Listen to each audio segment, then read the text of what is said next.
of a tree.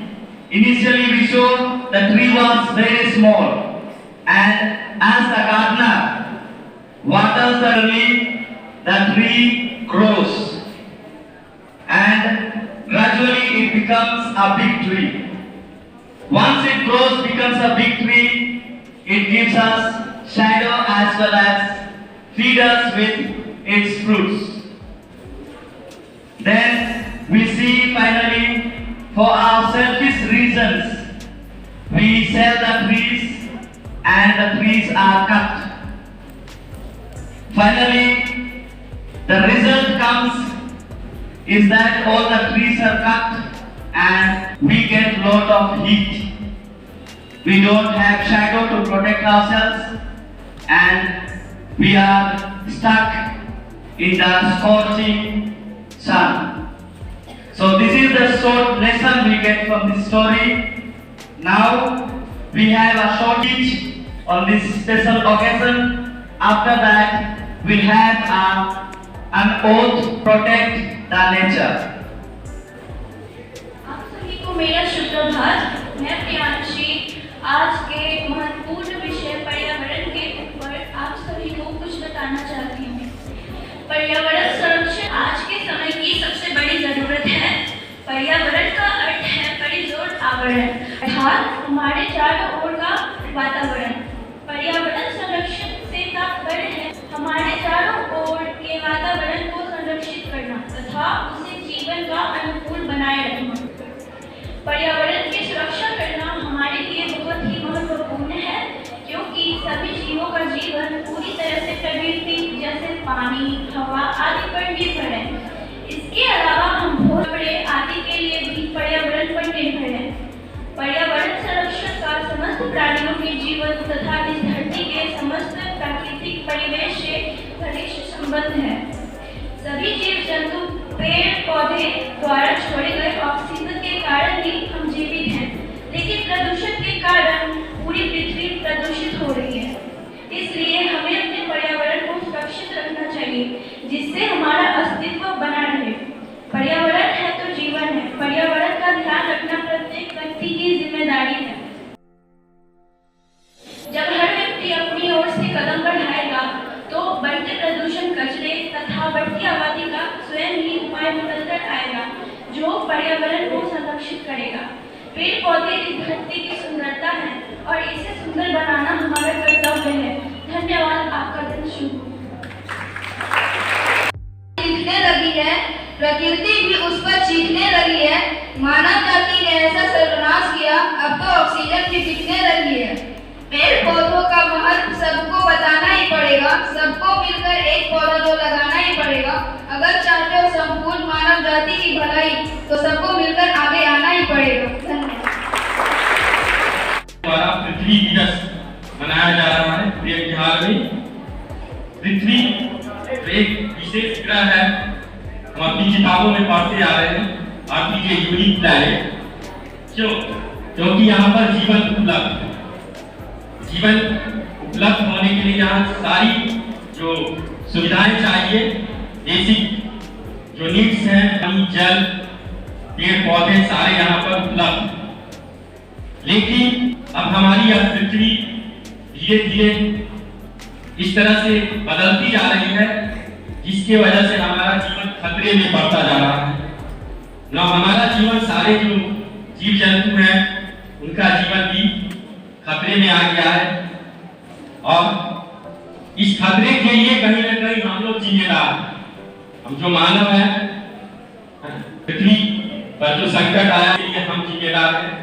हमारा जो क्रियाकलाप है बहुत सारा, जो हमारी इस पृथ्वी को धीरे धीरे विनाश की तरफ ले जा रही है। तो ये हमारा कर्तव्य है कि हम लोग अपनी पृथ्वी को सुरक्षित रखें, ऐसा कोई कार्य नहीं करें जिससे कि हमारी पृथ्वी पर संकट आए। सबसे बड़ा जो संकट हमारी पृथ्वी पर अभी है वह है प्रदूषण का संकट। हमारा जो पर्यावरण है, हमारे आसपास के जो वातावरण है पूरी तरह से प्रदूषित होते जा रहे हैं और इसके पीछे हमारा बहुत बड़ा योगदान है। हम पेड़ों की कटाई करते जा रहे हैं, जैविक ईंधनों का, फॉसिल फ्यूल्स का बेतहाशा इस्तेमाल कर रहे हैं, जिससे इस प्रकार की गैसें निकलती है, जहरीली गैसें, जो वैश्विक तापमान, ग्लोबल वार्मिंग को बढ़ाती है। और इसके वजह से आप देख रहे हैं कि जलवायु में किस तरह का परिवर्तन आ रहा है, क्लाइमेट में किस तरह का चेंजेज आ रहा है। आप इसी साल देख लीजिए, भारत के विभिन्न राष्ट्रीय आई, वायनाड का उदाहरण देखिए, उत्तराखंड, हिमाचल प्रदेश, सारे जगह भूस्खलन हो रहे हैं पेड़ों की कटाई की वजह से। और बिना वैज्ञानिक सोच के जो हम निर्माण कर रहे हैं, इसके वजह से हमारी पृथ्वी, हमारा पर्यावरण इस कदर से खराब होता जा रहा है, जो हमारे लिए बहुत ही चिंता की विषय है। अगर हम अपनी पृथ्वी को रहने योग्य बनाना चाहते हैं, तो इसमें किसी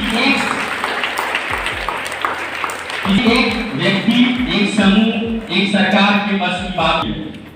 हर व्यक्ति को, हर बच्चे को इसमें योगदान देना होगा, तभी हमारी पृथ्वी बच सकती है, हमारी पृथ्वी सुंदर रह सकती है, हमारा जीवन स्वस्थ और हमारी आने वाली पीढ़ी भी सुरक्षित रहेगी।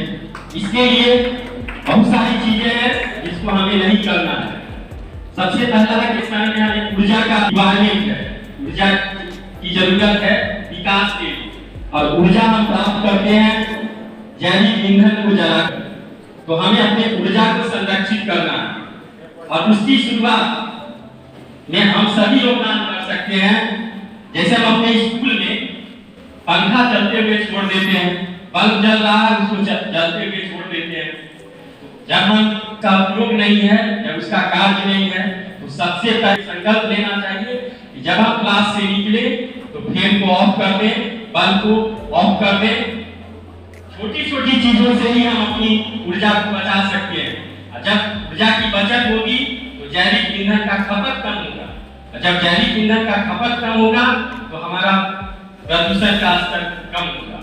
पेड़ पौधे लगाने में सिर्फ लगाना ही नहीं है, आप देखिए आप अपने विद्यालय में हर साल ना पेड़ पौधों का वितरण होता है, तो सिर्फ ले जाके उसको लगाना नहीं है, उसको संरक्षित करना है, उसकी सेवा करनी है ताकि वो बड़ा पेड़ बन सके। अपने जो हम किताब कॉपी का प्रयोग करते हैं, बिना वजह हम अपने खुशी से पेड़ काटते हैं। आप जानते हैं जब आप पेड़ काटते हैं, पेड़ों को बर्बाद करते हैं, तो कहीं ना कहीं आप पेड़ों की कटाई के लिए आप आमंत्रित करते हैं, क्योंकि आपका कागज भी पेड़ से ही बनता है। और जितना आप पेड़ की कॉपी किताब की बर्बाद करेंगे, उतना ही आप पेड़ों की कटाई को आमंत्रित करेंगे। तो सारे बच्चों से, सभी छोटे बच्चों से आग्रह है कि आप अपने कॉपी के पेज को बर्बाद न करें, बचा के रखें, और जितना भी पेज उसमें है सबका उपयोग करें। तो ऐसी अगर छोटी छोटी चीजों पर हम ध्यान देंगे अपने स्तर से, तो हमारा पर्यावरण, हमारी धरती सुंदर बनी रहेगी, सुरक्षित बनी रहेगी। यहाँ पर पाए जाने वाले सारे जीव जंतु, हमारा भविष्य भी सुरक्षित होगा, और हमारी आने वाली पीढ़ी भी सुरक्षित रहेगी। धन्यवाद।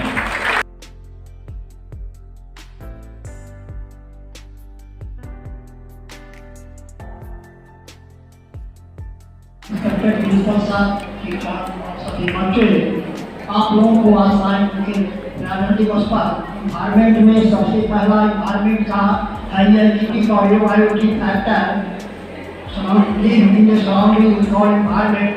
केवल मनुष्य ही नहीं, केवल जीव ही नहीं, बल्कि जितने भी एवायरमेंट हैं वो भी धूमिल हो रहे हैं। आप देख रहे हैं कि पर्यावरण के प्रदूषित होने से हमारा जो साइक्लोबस मोनोमेंट हैं और जितने भी मिनरल्स सभी पर सभी पर इफेक्टेड पड़ रहा है। आदमी की जो बातचीत दूर है। दूसरा बात, आप जान रहे हैं कि हमारा जो प्लांट का पूरे विभाग का, पूरे वर्ल्ड का भोजन प्रदान करने का कार्य केवल प्लांट करती है।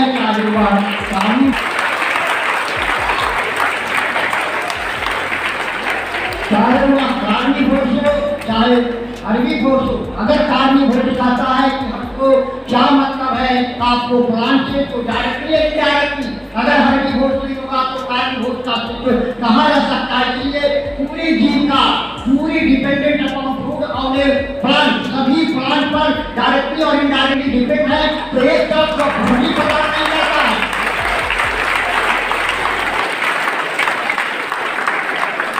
एक तरफ प्लांट भूमि प्रदान नहीं करता है, बल्कि उसको डाइजेस्ट करने का कार्य भी प्लांट करता है। आप कितना ही बढ़िया फूड ले लीजिए, और अगर पॉल्यूटेंट इन्वायरमेंट में आपको रूम कमरा में मरी मिट्टी को रख देते कि आपका साफ कहा जाता है। इसलिए जितना इन्वायरमेंट क्लीन रहेगा, खराब भोजन भी नन न्यूट्रिएंट्स भोजन देगा, फिर भी उसकी एनर्जी प्रोटीन रहेगा। इसलिए वह खाना भी देता है और पकाने का भी कार्य प्लांट करती है। दूसरा फैक्टर,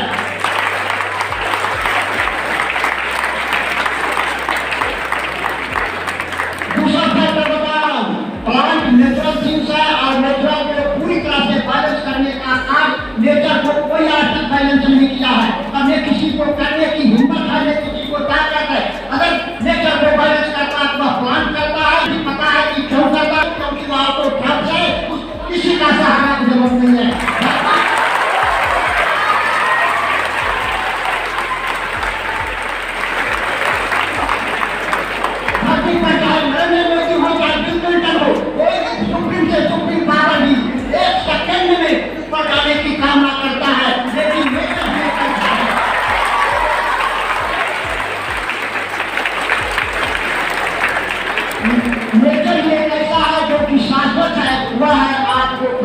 प्रकृति को पूरी तरह से शाश्वत रखने का काम प्लांट करती है और प्लांट की जीवन है।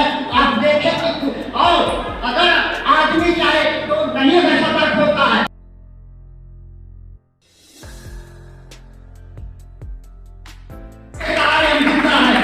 डॉक्टर के पास जाते हैं, कभी डॉक्टर के पास ऊपर रहा है तो रोगी को कम भरा करेगा, आप लोग अनुमान लगा सकते हैं।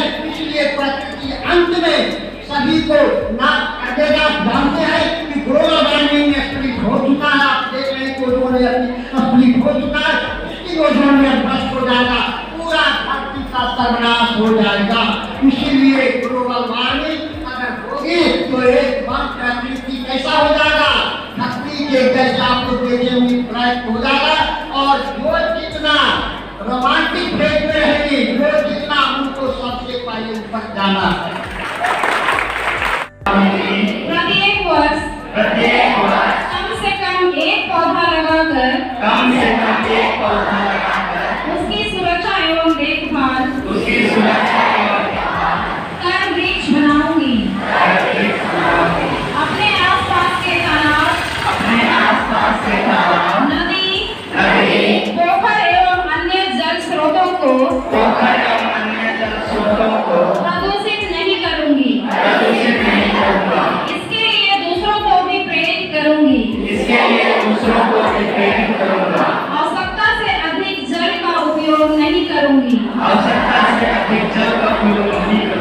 इस्तेमाल के बाद नल को बंद करूंगी। अपने घर, विद्यालय,